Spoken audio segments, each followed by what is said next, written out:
Hello, everyone. If you'll please make your way to a seat, we'll get started here in just a minute.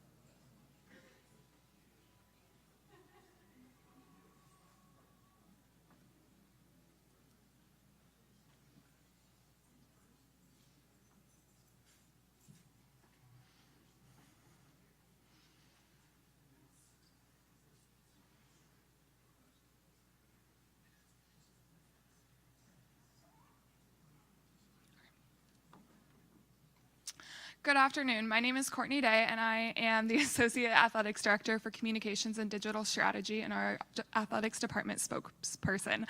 I'd like to welcome all the media in the room as well as our media watching online. I'd also like to welcome our VIPs in the room and Blue Demon fans watching online. We'll go ahead and start and begin this afternoon with some remarks from DePaul University President Rob Manuel.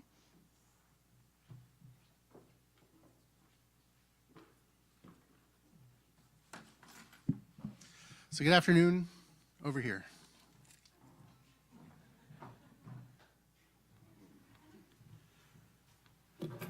Let's try that again. Good afternoon. So as introduced, I'm the president of DePaul.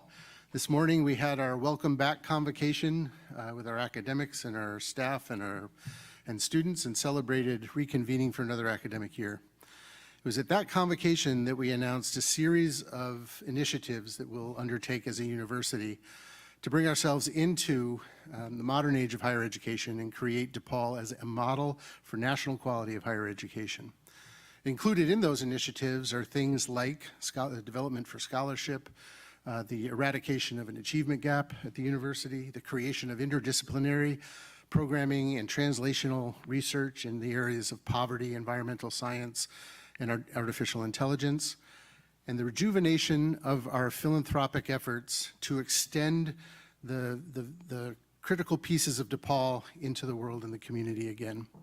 With the addition of Katie Frauman, who I think is here, our new Senior Vice President for Advancement, we are going to create two focus campaigns over the next couple years. One devoted to the academic enterprise of the university, and one devoted to establishing and reestablishing athletics inside the university and then out in the world as well. This is only possible because of the history and the tradition we have, and because of the leadership and the dedication and the vision of DeWayne Peevy, who you'll hear from in a minute. DeWayne has created an incredible ethos inside the athletic program, which is on fire at the moment and something that we want to extend into the reaches of DePaul philanthropy to be able to fund the next extension of the work we do. So it is my pleasure right now to introduce you to our Vice President for Athletics, DeWayne Peevy.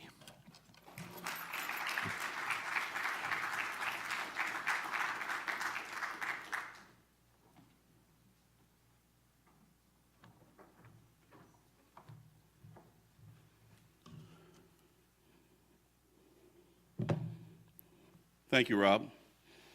Good afternoon, everyone. Well, today is a historic day for DePaul University and our athletics department as a whole.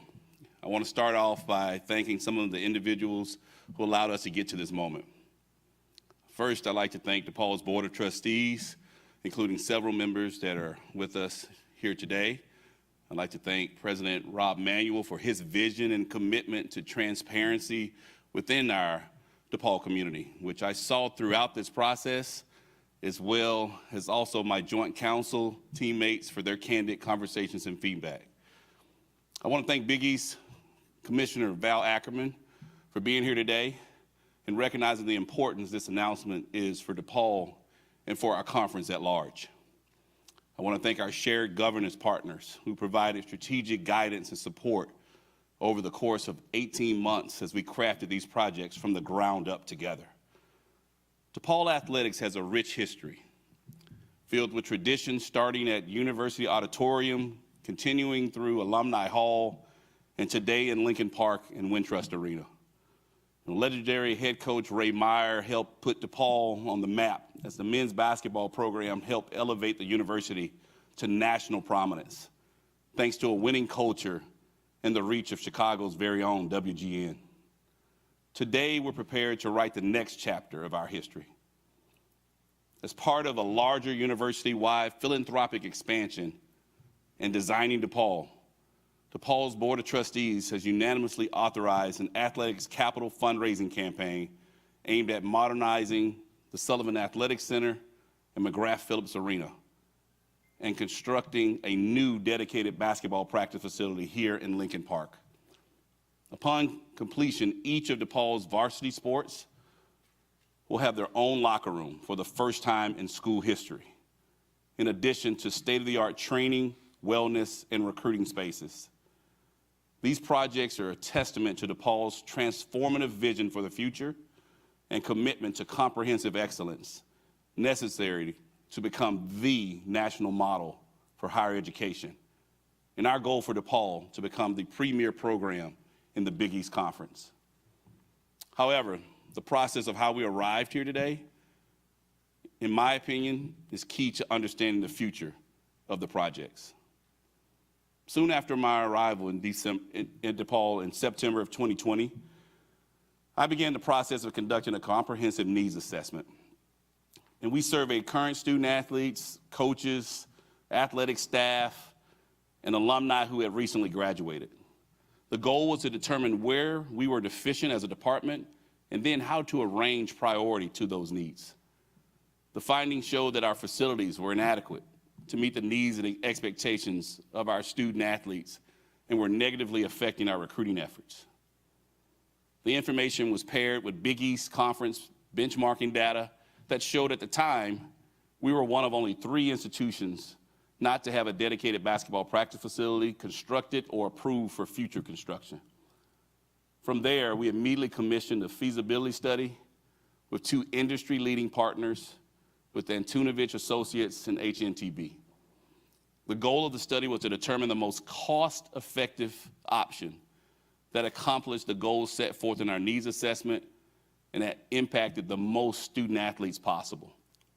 The results of that study were socialized and presented widely across the campus to develop a path forward. I made a commitment from the start of this study that if we were to move forward with any type of project, I would ensure that we did it the right way. We would engage our shared governance partners openly and transparently. We would both seek and act on input and would ensure that these projects impacted every single student athlete and team at DePaul. In all, we met internally with DePaul's faculty council, staff council, dean's council, student government association leadership, president's cabinet, joint council, the Strategic Resource Allocation Committee, the University Athletics Board, and various committees of DePaul's Board of Trustees. Externally, we socialized the findings with both former 43rd Ward Alderman Michelle Smith and current 43rd Ward Alderman Timmy Knutson, and the city's Department of Planning and Development.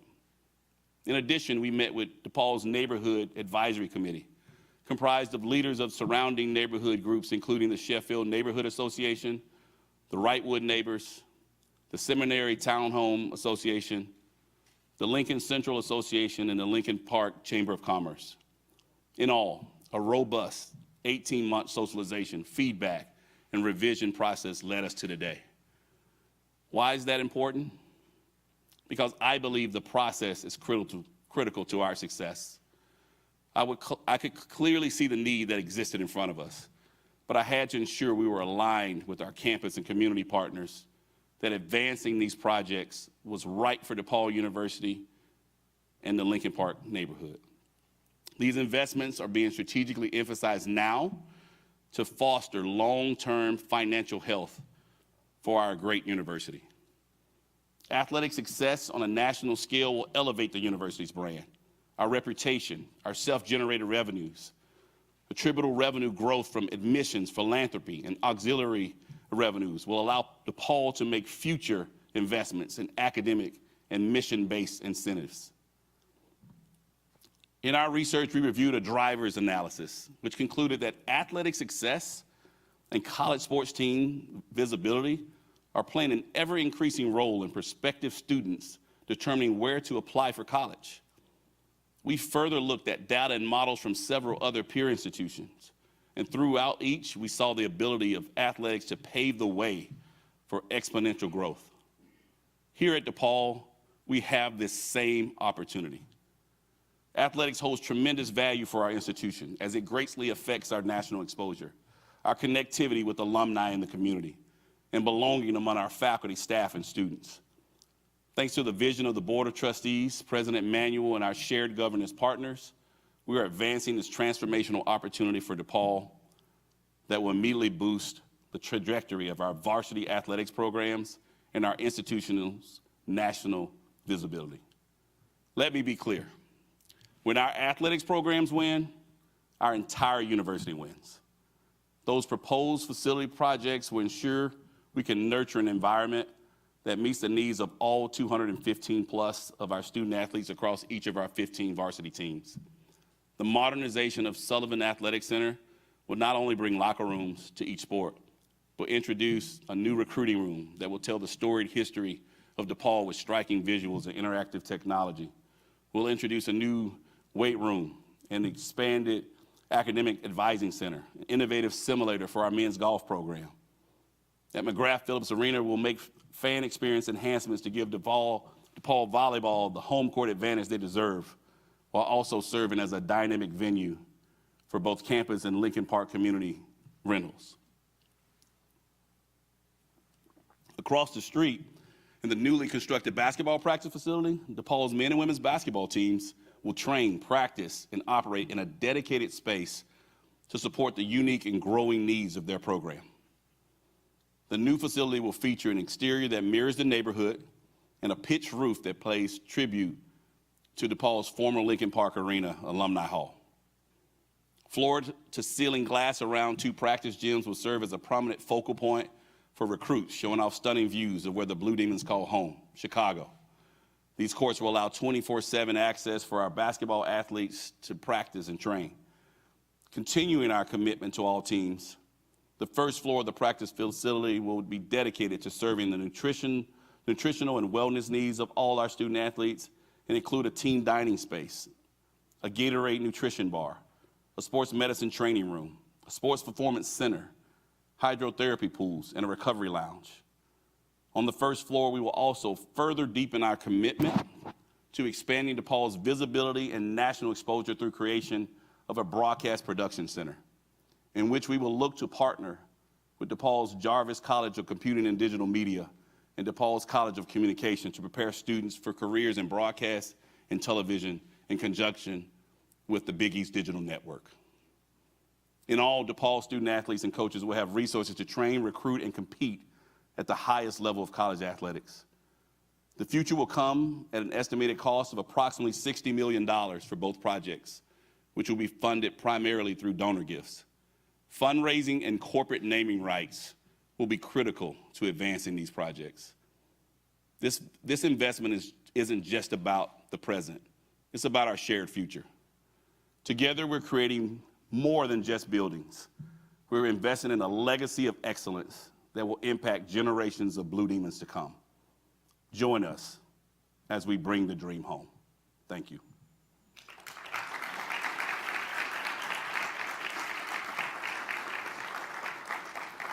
We will now open the floor to questions from our media in attendance. Please raise your hand and take the mic here. And Anybody, any questions?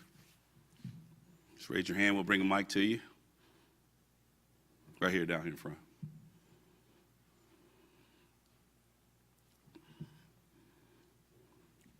Thanks. DeWayne, do you have a date as far as when you would break ground on the new facility?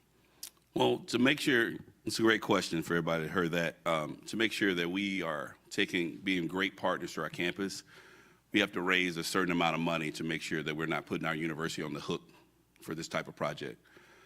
At the earliest we would be breaking ground would be at the end of the 2024-25 school year, just to give us the proper time to fundraise at a higher enough level, and then we can reevaluate that during next school year.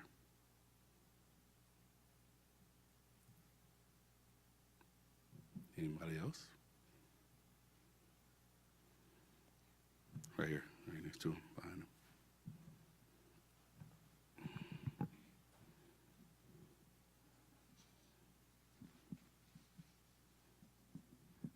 DeWayne, you touched on how this will impact recruiting. What do you foresee as being the biggest impact within the building for new recruits to come in? I think across the board, I mean, when you really think about all 15 varsity sports programs, the elevation of the transfer portal, we're being compared to a lot more of our peers than it used to be. My 10 head coaches have done an unbelievable job of recruiting with our current facilities, and we value them very well. We do the best we can for what we have. But now, maintaining, retaining student athletes that see other places, recruiting against other programs for student athletes that are in the transfer portal that have been in other places outside of high school. You know, for our 8 head coaches that are non-basketball, they don't have a dedicated locker room right now. It used to be a situation where you didn't tell them about it, and maybe the student athletes knew you probably wasn't that nice, since I didn't get to see it on the visit, but it wasn't something you can hide. Now, think about it from a post-pandemic standpoint, the togetherness, the collaboration, the environment we're trying to create from a team standpoint. Having that time to themselves is more important than ever. From a basketball standpoint, we have a great situation with Wintrust Arena, and now you couple with something that we can spend almost every day that we're not on game day to help train people together, because we have a lot of shared space. The thing I love about this project is we're not tearing ourselves apart. I'm staying in my current office in the Sullivan Center, so I'm not jumping ship. We have a lot of good things going on. We have the most normal group of head coaches that I've ever been around, and I think that's very fun, and I want to see them excel. But think about it from a space standpoint. We can't even have a lot of one-on-one meetings because assistant coaches are all sharing offices. You know, our training room and weight room space is just overflowed. We have a space issue, and I think that's the thing. We're growing. We're not adding a bunch of bodies in this project. We're not adding cars. We're not adding parking. We're not adding more people to it, but we're really giving the space to be able to develop and be the best version of themselves. I have a job for 215-plus student athletes to be able to provide the best 4 years of their lives, just like my faculty and staff partners on campus. And I'm not providing that to the fullest right now. And I think this gives us an opportunity to not just recruit prospective student athletes, but also help them perform at the highest level that they can and develop to their fullest potential. But also, how does that help attract other prospective students? Because we're that front porch that everybody sees and understands what DePaul is all about.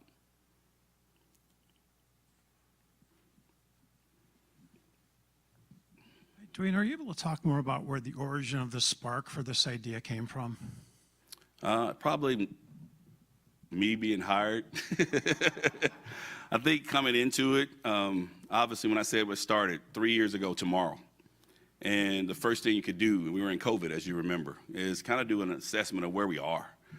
And the thing that kept coming up with our current students mainly was the facilities. It wasn't even the coaches. I think at that point, I'm not going to ask my new boss that we need X amount of dollars and I need all these things or make it seem like I have an excuse, but the students really spoke to that. That was something that was really lacking. And it started in those training and wellness areas. You know, we're going through COVID in the weight room. And if you've ever been to my office, you constantly see student athletes. I have basically my own student lounge out on the floor in front of my offices because that's where they can be. There's nowhere else to be. You know, so I'm going to miss them, but I want to just move them just down the hall in their own student lounge, actual dedicated area, and get them off the floor. But I think that's the byproduct of what we have. But, you know, as Blue Demons, the blue grit we show, we persevere. We work through it. There's no excuses to it.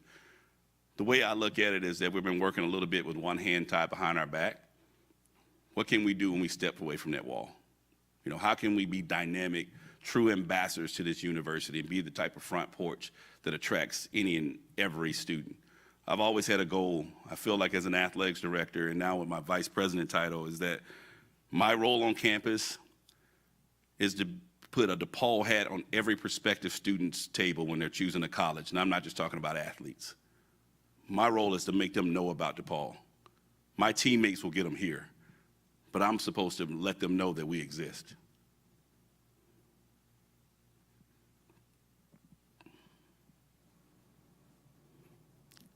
Thanks. Do you still need to get approval from Department of Planning and Development, City Council, all that? Could you talk about that a little? They were notified today as well of, we have a community-wide meeting. As part of this feasibility study, we did talk, to both the former and current aldermen. We talked with different neighborhood association leadership to be a part of that. But there is a formal next step that goes through from the community involvement, that there will be a community-wide meeting for a chance for feedback. We encourage that. Throughout this process, that's been the biggest thing that's great about this. There's a lot of things that are in the project now that would never have existed if I wasn't talking to our campus community, our neighborhood community, about needs and things that we can create. I mean, there's a huge opportunity that people are missing. Is when you look at McGrath-Phillips Arena, as part of that renovation, when basketball, who's the longest tenant we have that spends 11 to 12 months a year on our campus, is not using it, it's more available for campus events. It's more available for community events. And that's a real get. That was one thing that was really crucial in those early conversations, talking to our SGA and talking to our community leaders.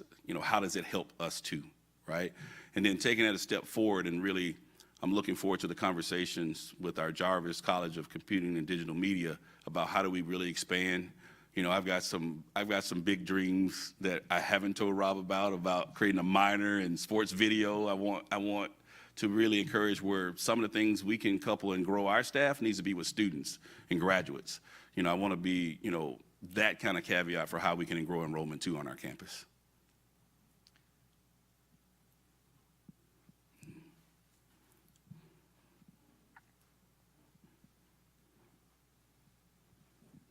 DeWayne, you talked about the projects being funded primarily through donors. Will there be any money that DePaul puts up itself, or any public money that DePaul puts up?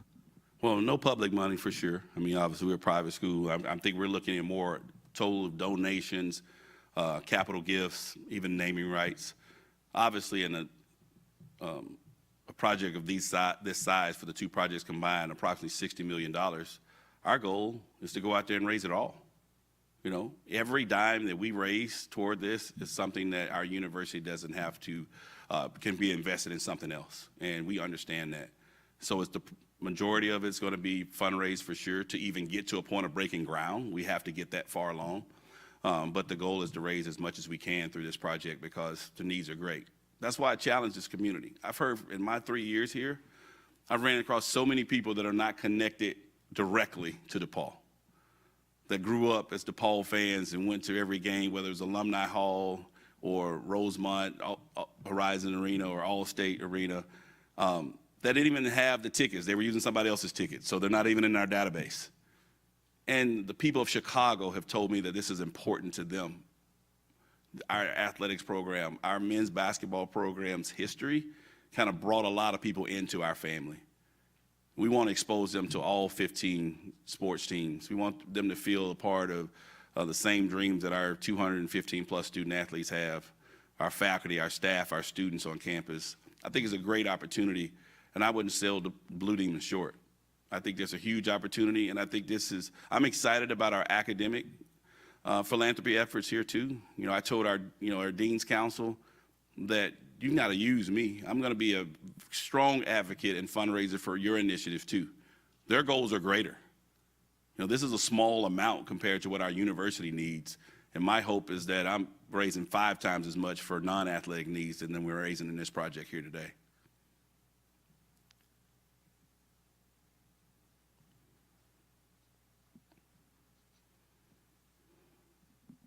Do you have any donors yet, or is that something you guys are going to start looking at? We've had some conversations. I mean, obviously, before a project of this note, we've got to figure out that this is actually possible. We have some initial conversations. This kind of starts now, right? So it gets real. We've had some conversations, but obviously our fundraising starts today. Got a couple nice text messages today that I haven't had a chance to even share with my wife. It's just some people that are close to us that want to see us succeed, that want to help with this project. And so I hope that DePaul community continues to feed into this opportunity. because it's a great day to be able to launch 2 campaigns, both academic and athletic. That's probably unprecedented itself in what we do in college, in the college sports world. So this is a huge opportunity because we know we're competing for each other. I'd say the way I look at it, I saw the same team, same dream, right? We want to make this the best place for everybody.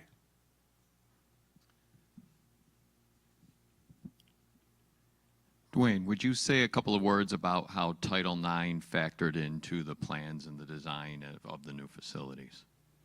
Well, for us, thanks, Peter. For us, it wasn't as big of a challenge because I've always been about all sports, all people, all teams, and the needs assessment showed that the needs were great, widespread.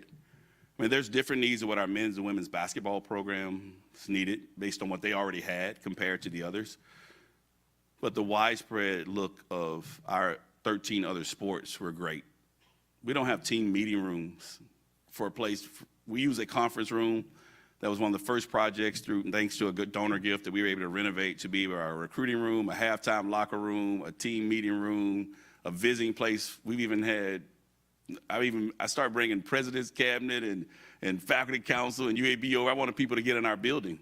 But I think there's an opportunity that touches so many people, right? And I think it's really been fun looking into this. I can't wait till we meet with our students on Tuesday because outside of what they probably seen on social media, they haven't been able to be as involved because we couldn't get ahead and just, because, just like me, they don't even send me the pictures because they know I get excited about what might can happen and I might go out there and tell everybody about it. So I think this is an opportunity to be able to touch all our sports. Every one of our sports teams wins in this project, every one of them. And if we, as an athletic department, can win, as I said before, our university wins. Visibility is one thing, to get eyeballs, being a part of the Big East Conference, our Christmas game last year, that's great to be able to provide the platform for people to see us.